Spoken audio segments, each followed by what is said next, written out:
Imagina se o incrível filme de Os Serviços de Entrega da Kiki, do tão aclamado Estúdio Ghibli, tivesse um jogo. Olá, eu sou o Vale e antes de tudo eu gostaria de agradecer a Shibig por ter disponibilizado a key do jogo para nós aqui fazer análise. Muito obrigado por ter acreditado no nosso trabalho e ter disponibilizado a key do jogo pra gente fazer análise para vocês no canal.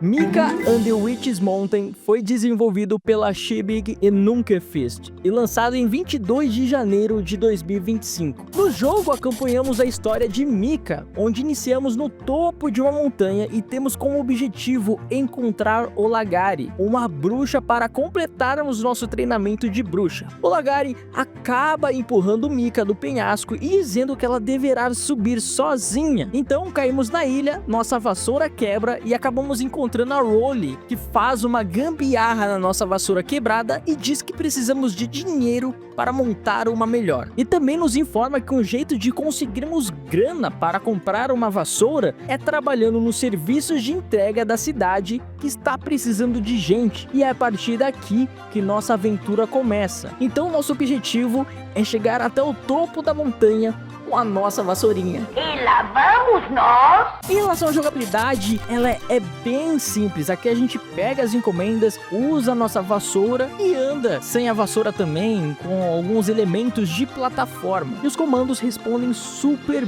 bem aqui. E uma das coisas que logo de cara me chamou a atenção no game é a sua direção de arte.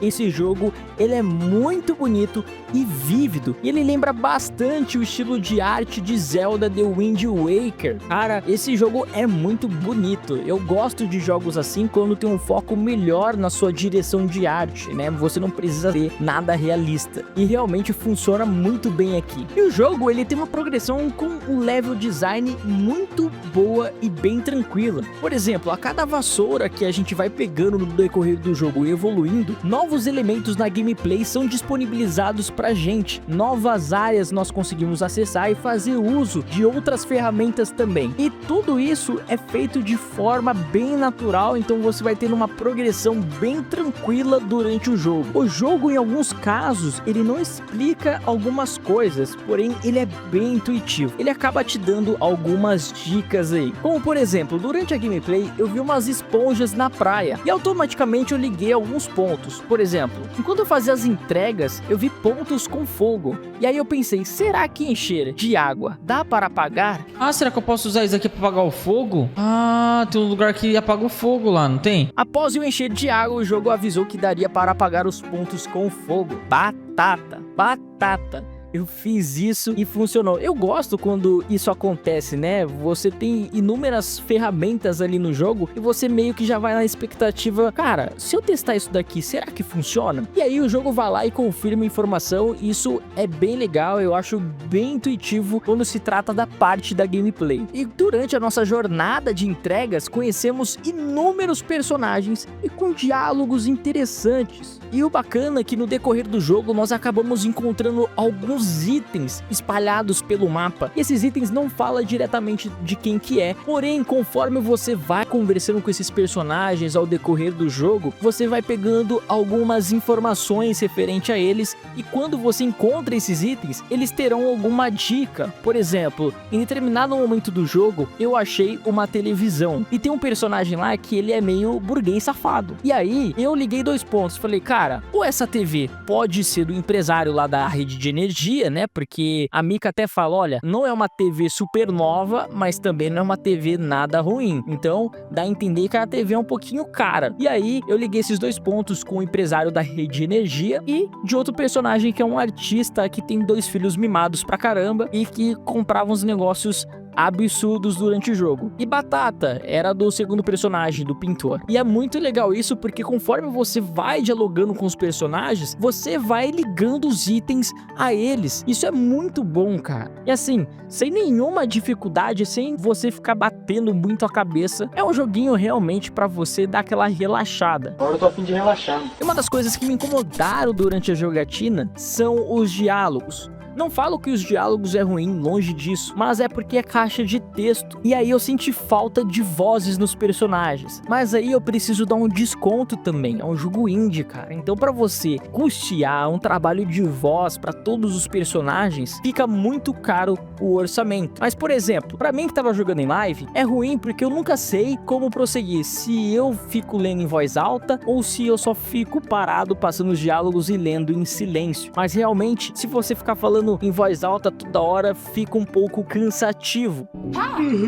Mas assim, é um ponto que não necessariamente é um problema de fato, mas é algo que daria pra melhorar e que daria uma dinâmica melhor no jogo. Mas se você vai jogar sozinho na tranquilidade, isso não vai fazer diferença nenhuma pra você. Em relação à interface do jogo, ela é muito boa e tem sua personalidade. E um ponto que preciso dar para os desenvolvedores é que nossa tela é muito limpa e o que precisamos estão nos pontos certos e bem posicionados na nossa tela. O minimapa também funciona muito bem e gostei bastante. E nesse tipo de jogo eu acho interessante você ter um minimapa para você se localizar de fato. E aqui funciona bem, sem nenhuma dificuldade, sem nenhum estresse. Mika and the Witch's Mountain tem uma boa trilha sonora. É uma trilha sonora tranquila e relaxante. É aquele tipo de joguinho que você vai zerar no dominguinho à tarde ali, numa tacada só, porque ele não é longo, mas a trilha sonora também é boa, ela é bem relaxante, ela é bem tranquila e ela casa bem com os cenários do jogo. Outro ponto aqui que eu gosto de destacar é que o jogo ele possui algumas animações e são bem legais, eu achei bem bacana a dinâmica da animação inicial e tem a animação final também, tem algumas cutscenes também e casa bem legal com o jogo. São simples, nada muito complexo, porém funciona. Mika and the Witch's Mountain é aquele jogo para você jogar tranquilo e sem estresse. A exploração se torna bem divertida e como eles conseguiram casar essa questão da vassoura planar ao invés de voarmos livremente, foi uma boa sacada na gameplay. Porque aqui você vai usar mais as correntes de ar para você conseguir impulso para cima ou conseguir velocidade. E não necessariamente você vai pegar a vassoura e vai sair voando, não é isso. E aí foi uma sacada muito boa, porque realmente traz uma progressão na gameplay e não deixa ela maçante, você sente a evolução e cara, a evolução de gameplay do jogo, conforme vai liberando as coisas do jogo, por exemplo, você evoluiu sua vassoura e você vai conseguir acessar uma corrente de ar um pouquinho mais pesada, aí você vai tendo acesso a outros lugares, é feita de maneira bem tranquila e uma progressão muito boa de se acompanhar, e achei supimpeira demais essa sacada da vassoura, dela simplesmente não voar livremente, mas sim planar e usar as correntes de ar. Muito supimpeira isso daí. Trouxe uma personalidade para o game. Eu achei a duração do jogo na medida certa. É aquele joguinho que você vai zerar na tranquilidade, sem estresse, vai aproveitar o momento. E vocês, conheciam Mika and the Witch's Mountain? Deixa aí nos comentários, quero saber a opinião de vocês. Caso vocês queiram ver minha gameplay completa do game, eu vou deixar aí. E também veja minhas outras análises. Se você é novo, seja muito bem-vindo e se inscreva. Eu vou ficando por aqui, é isso aí, falou e até a próxima.